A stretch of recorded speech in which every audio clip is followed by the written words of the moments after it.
Good afternoon. This is Akashvani and I am VC Pramod with the Midday News.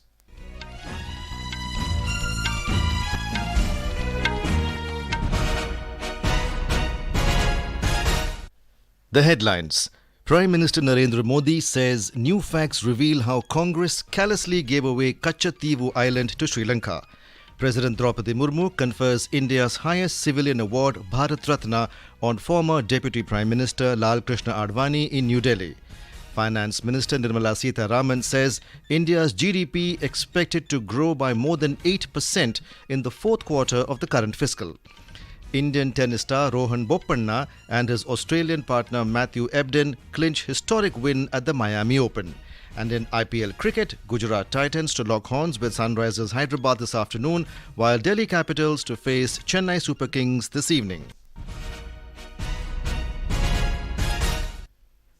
Prime Minister Narendra Modi has criticised the Congress for handing over Katchatheevu Island to Sri Lanka in 1974. He claimed that weakening India's unity, integrity and interests has been the Congress's way of working for 75 years. His response came after documents obtained by the Tamil Nadu BJP chief K. Annamalai through RTI revealed how India decided to cede control of Katchatheevu Island to Sri Lanka. In a social media post, Mr. Modi said, "It's eye-opening and startling that the facts reveal how Congress callously gave away Katchatheevu." He added that this has angered every Indian and reaffirmed in people's minds not to trust the Congress ever. President Droupadi Murmu today honoured former Deputy Prime Minister Krishna Advani with the nation's highest civilian award, Bharat Ratna. The President presented the award to Mr. Advani at his residence in New Delhi. Vice President Jagdeep Dhankar, Prime Minister Narendra Modi, former Vice President M. Venkaiah Naidu, Raksha Mantri Rajnath Singh, Home Minister Amit Shah and family members of Mr. Advani were present on the occasion. In a social media post, President Murmu said, "The doyen of Indian politics." Krishna. Ms. Murmu said that with his vision of cultural nationalism, Mr. Advani worked hard for decades across the country and brought about changes in the socio-political landscape. The President said that when emergency threatened India's democracy, the indomitable warrior within him helped save it from authoritarian powers.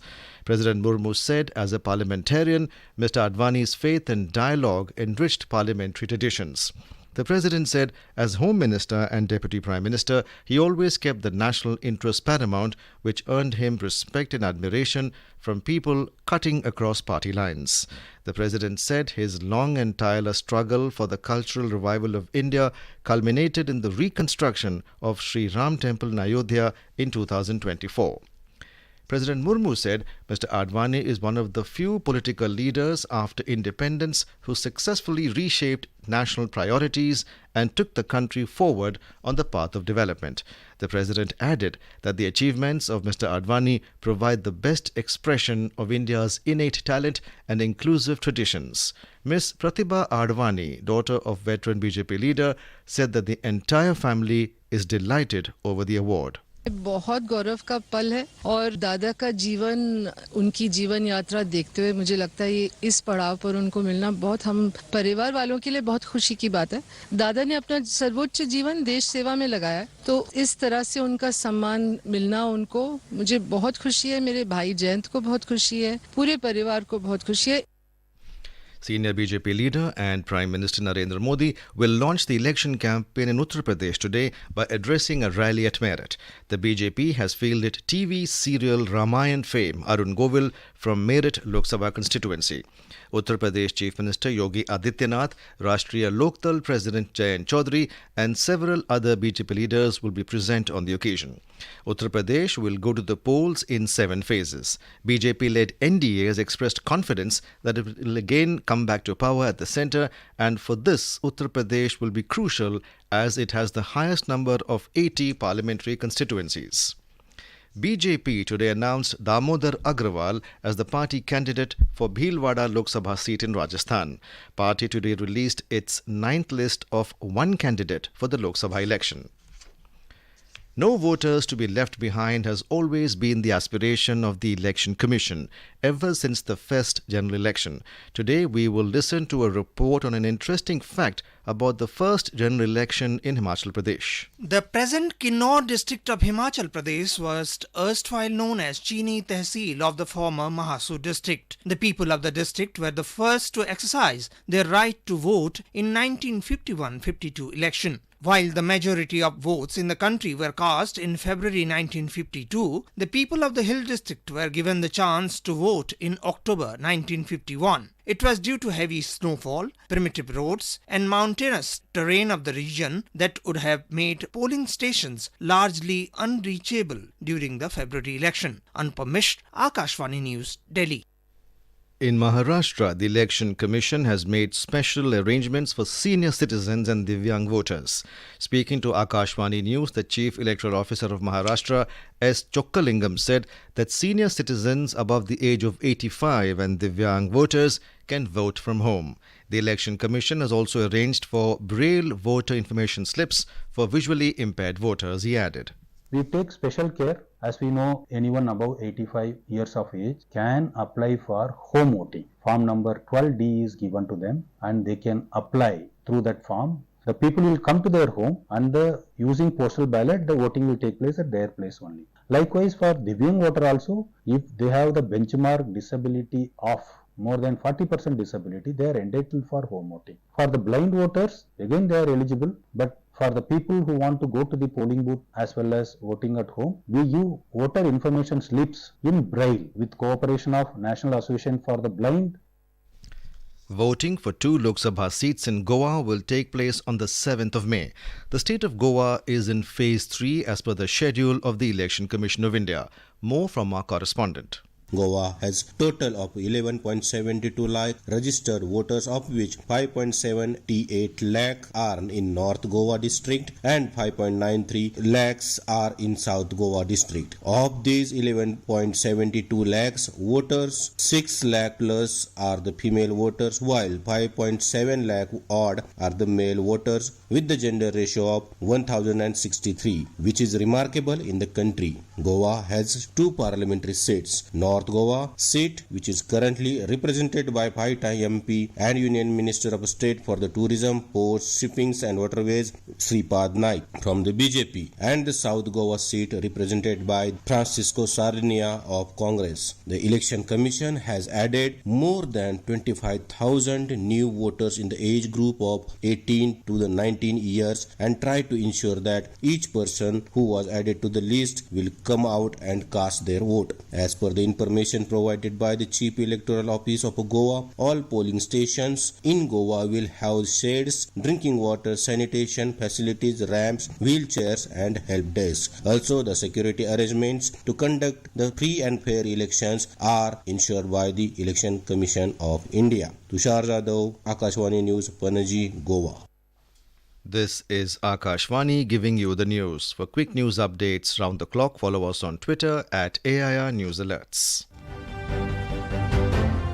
Lok Nirnay 2024, a special program on the general elections, every evening at 7 and repeat broadcast at 9:30 p.m. on Akashvani Gold. Updates of election activities, insights from regions and constituencies, expert opinion and analysis. In the world's largest festival of democracy. Stay tuned to Lok Prasarak ke saath, Lok Nirnay 2024. Finance Minister Nirmala Sitharaman has said that India's gross domestic product GDP will grow by 8% or more in the fourth quarter of the current fiscal year. Addressing an investment summit in Mumbai, she said the economy is expected to show the same rate of year-on-year growth for the 2023-24 financial year due to the impact of improved inflation management and macroeconomic stability. India, the third largest economy in Asia, grew 8.4% in the October-December quarter year-on-year, outpacing the 7.6% growth recorded for the previous quarter. Ms. Sitharaman said that following the 8.4% growth in the third quarter, various institutions have upgraded their GDP growth forecast for India. She said the most recent upgrade came from Goldman Sachs, which has raised its 2024 economic growth projection for India to 6.6%, a 10 basis points improvement from its previous forecast. The festival of Easter is being celebrated all over the world today, marking the faithful belief that Jesus rose from the dead after being crucified. Midnight Easter prayers were held at various churches across the country last night. Joining the rest of the Christians around the world, Nagaland is also celebrating Easter Sunday, as churches across the state are organizing special Easter services to offer Thanksgiving prayers. Here is more from our correspondent. Believers from the Christian community were seen thronging to their respective churches this morning to attend the special services and to seek blessings from the Almighty by participating in the Holy Communion. Many people are also baptized on this day. The day also marks the breaking of the fasting of the believers for days. Earlier in the morning, under the aegis of Kohima Baptist Pastors Fellowship, citizens of the capital city Kohima gathered at the historic The Heritage, the old DC bungalow in Kohima, to attend the Easter sunrise service, singing hymns and offering thanksgiving prayers. On the occasion, Governor La Ganesan called upon all to celebrate the testament of God's love to humanity and the spirit of forgiveness. Chief Minister Neifio Rio said Jesus' greatest act of love on Good Friday is followed by the greatest act of power on Easter Sunday, which is his resurrection. With Asunwo's report from Kohima, Anuja Kumar, Akashvani News, Delhi. President Droupadi Murmu has greeted citizens living in India and abroad, especially the Christians, on the occasion of Easter. The president said this festival marks the celebration of Jesus Christ's resurrection and is a symbol of love and compassion. Vice President Jagdeep Dhankar also greeted people by saying that the festival of Easter, commemorating the resurrection of Lord Jesus Christ, serves as a poignant reminder of the profound influence of love, compassion and forgiveness. Furthermore, Prime Minister Modi wished everyone a joyful Easter. Mr. Modi said, "We hope that the message of renewal and optimism reverberates all over." He added that this day may inspire all of us to come together. Indian tennis star Rohan Bopanna and his Australian partner Matthew Ebden clinched a historic victory in the men's doubles final at the Miami Open yesterday. The duo defeated Croatia's Ivan Dodic and American-Austrian Kraki Kek 6-7, 6-3, 10-6. The 44-year-old Bopanna became the oldest man to win an ATP Masters 1000 title and the second Indian to reach the finals of the all 9 ATP Masters 1000 events. With this win, he also regained the top spot in the ATP rankings.